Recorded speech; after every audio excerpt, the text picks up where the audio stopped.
Hello दोस्तों, biology की online class में आप सभी का स्वागत है।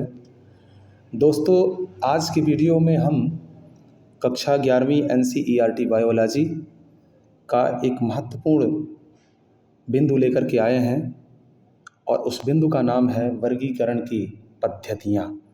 ठीक है, ये आपकी परीक्षा के दृष्टिकोण से महत्वपूर्ण होने के साथ साथ यह प्रतियोगी परीक्षाओं के लिए भी आवश्यक है, क्योंकि यहाँ से भी प्रश्न बनते हैं।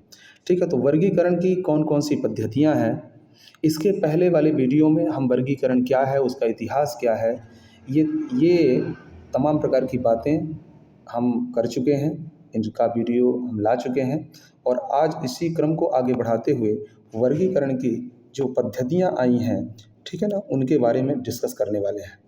दोस्तों, वर्गीकरण के इतिहास में यदि हम देखें तो जब से वर्गीकरण की शुरुआत हुई है अरस्तू के ज़माने से और आधुनिक समय तक जितने वैज्ञानिकों ने अपने अपने तरीके से अपने अध्ययन, अपने खोजों के आधार पर जो जीवों का वर्गीकरण करने का प्रयास किया है, उन सभी संग्रहों को और मतलब जो भी उन्होंने वर्गीकरण में काम किया है, उसके आधार पर कुल मिलाकर के पद्धतियों के रूप में यदि देखें तो 3 ग्रुपों में बाँटा हुआ है। यानी जितने भी वैज्ञानिक हैं अपने अपने वर्गीकरण को लेकर जिन्होंने बात किया है या वर्गीकरण संबंधित जिन्होंने अपना काम किया है जीवों को विभिन्न समूहों में वर्गीकृत करने का, ठीक है, तो उन तमाम प्रकार की जो वर्गीकरण है उनको मिलाकर एक ऐसा सिस्टम बनाया गया कि इनको 3 अलग अलग ग्रुपों में डिवाइड किया गया।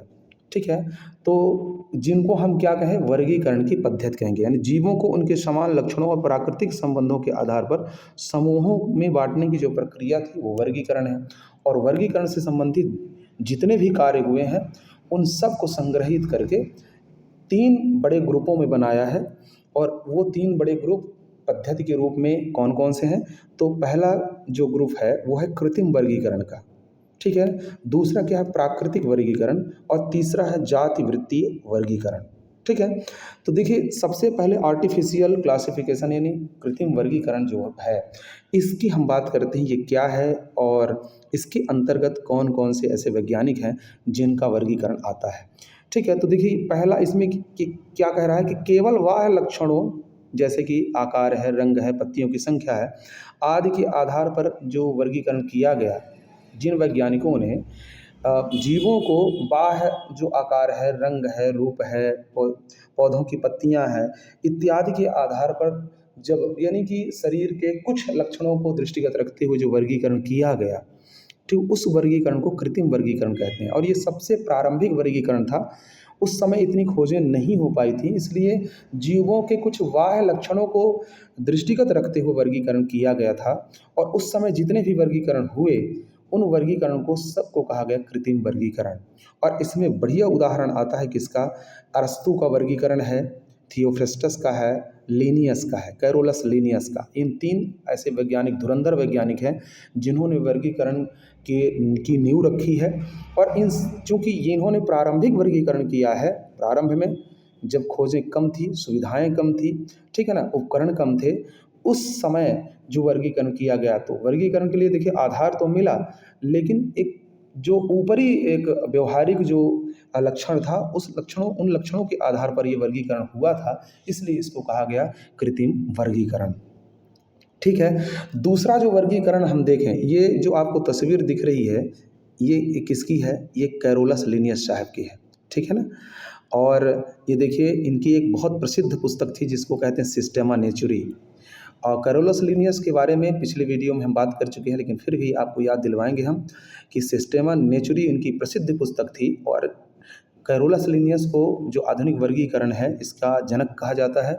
साथ ही इन्होंने द्विजगत वर्गीकरण, द्विनामकरण, त्रिनामकरण प्रणाली जैसे कुछ ऐसे महत्वपूर्ण टॉपिक की स्थापना किया है।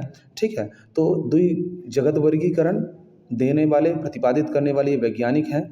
साथ ही साथ द्विनामकरण पद्धति, त्रिनामकरण पद्धति जैसे जो नामकरण की प्रणाली है उसको भी देने वाले, प्रतिपादित करने वाले ये कैरोलस लीनियस साहब हैं। ठीक है ना। तो ये इनकी तस्वीर है, इनको पहचान लीजिए, ठीक है। फिर दूसरे नंबर पर बात जब आती है तो प्राकृतिक वर्गीकरण की है, जो दूसरा ग्रुप है प्राकृतिक वर्गीकरण। अब देखिए थोड़ा सा क्या है ना, ये बाह्य लक्षणों पर आधारित था कृत्रिम वर्गीकरण। अब जो प्राकृतिक वर्गीकरण था थोड़ा सा उसके बाद का है, तो इसलिए तब तक कुछ खोजें और ज़्यादा हो गई रही होंगी, इसलिए बाह्य एवं आंतरिक लक्षण। अभी हमने कहा ना कि बाह्य और व्यवहारिक जो रूप, रंग, आकृति, संख्या, इसकी बातें की गई थी। लेकिन अब क्या है, बाह्य के साथ साथ कुछ आंतरिक गुणों, शारीरिक रचना, भ्रूण विज्ञान, परागकण, फल, बीज की लक्षण, इनकी विशेषताएं इत्यादि को दृष्टिगत रखते हुए ये वर्गीकरण जो किया गया, उस वर्गीकरण को प्राकृतिक वर्गीकरण कहते हैं। मतलब बाह्य लक्षणों के साथ साथ शारीरिक रचना रचना आंतरिक लक्षणों, फल की संरचना, बीज की संरचना, ये तमाम प्रकार की चीज़ों का जब एक साथ अध्ययन करके और जीवों को क्लासिफाइड किया गया, वर्गीकरण किया गया, तो इस प्रकार के वर्गीकरण को क्या कहा गया, प्राकृतिक वर्गीकरण। ठीक है ना। यह जो वर्गीकरण था जीवों के प्राकृतिक संबंधों को अच्छी तरह से दर्शाता है। किस जीव का प्राकृतिक संबंध किस जीव से है, यह कौन समझा सकता है, प्राकृतिक वर्गीकरण। इसीलिए इसको प्राकृतिक वर्गीकरण कहते हैं, क्योंकि यह जीवों के प्राकृतिक जो प्रकृति के द्वारा प्रदत्त जो संबंध हैं, उन संबंधों को ये क्या करता है, स्थापित करता है और बताता है, स्पष्ट करता है। इसमें जो उदाहरण आता है वो बेंथम और हुकर का जो वर्गीकरण है वो आता है। इसमें से जॉर्ज बेंथम है और जोसेफ डाल्टन हुकर, ये दो वैज्ञानिक हैं, दोनों की तस्वीर है, ठीक है ना। और ये दोनों ने जो वर्गीकरण किया है वह वर्गीकरण क्या है, प्राकृतिक वर्गीकरण के अंतर्गत आता है, ठीक है। अब एक तीसरा वर्गीकरण और देखें जो आधुनिक भी है और विशेष भी है, तो ये तीसरा कौन सा, जाति वृत्ति वर्गीकरण, ठीक है, जिसको फाइलोजेनिक वर्गीकरण कहते हैं।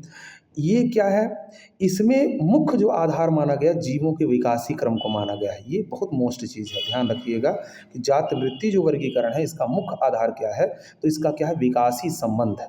यानी कोई जीव किस जीव से विकसित हुआ है, उसका विकास किस तरह से हुआ है, इस संबंध को आधार मान करके जो वर्गीकरण किया गया वह वर्गीकरण क्या कहलाया, जाति वृत्ति वर्गीकरण। और जो हम अपनी बुक्स में अब आज के टाइम पर पढ़ रहे हैं, ये सभी जो वर्गीकरण है ये जाति वृत्ति वर्गीकरण के अंतर्गत आता है, ठीक है ना। तो इसमें क्या खास बात है, यह जीवों के पूर्वज संबंध एवं विकास क्रम को दर्शाता है। यानी ये पूर्वजों को बताता था, तभी तो हम जान पाए कि डायनासोर कौन थे, क्या थे, किस तरह से हुए हैं, ठीक है ना। जो संयोजी कड़ियाँ हैं सरीसृप और पक्षियों के बीच, ठीक है ना, जिसको आर्कियोप्टेरिक्स कहते हैं, कैसे पता चलता है कि मनुष्य के जो पूर्वज थे वो चिंपैंजी थे, बंदर थे, ठीक है। तो ये जो पूर्वज और जो विकासी संबंध है वो बताने वाला जो वर्गीकरण है वो कौन है, जाति वृत्ति वर्गीकरण है, फाइलोजेनेटिक है। और इसका बढ़िया उदाहरण है कौन, एडोल्फ एंगलर और क्या है, कार्ल प्रांटल, ठीक है। ये दोनों की तस्वीर यहाँ पे आपको दिख रही है, क्या है, एडोल्फ एंगलर और कार्ल प्रांटल। तो ये दो वैज्ञानिकों का सेट है जिन्होंने जो वर्गीकरण किया है। आपको आगे के कॉलेज में इनका वर्गीकरण अलग से देखने को मिलेगा, सबका सेट देखने को मिलेगा आपको, ठीक है ना। अभी फिलहाल जो 11वीं में है तो इनके बारे में केवल बताया हुआ है और एक वर्गीकरण का एक संक्षिप्त परिचय आपके सिलेबस में है, लेकिन जब आप आगे ग्रेजुएशन करेंगे तो इनका अलग अलग वर्गीकरण आपको देखने को मिलेगा, ठीक है। तो एंगलर और प्रांटल का जो वर्गीकरण है यह जाति वृत्ति वर्गीकरण के अंतर्गत आता है, फाइलोजेनेटिक है। तो दोस्तों इस तरह से जो वर्गीकरण की 3 पद्धतियाँ थीं, ठीक है ना, 3 पद्धतियाँ हैं, उन पद्धतियों के बारे में हमने समझा।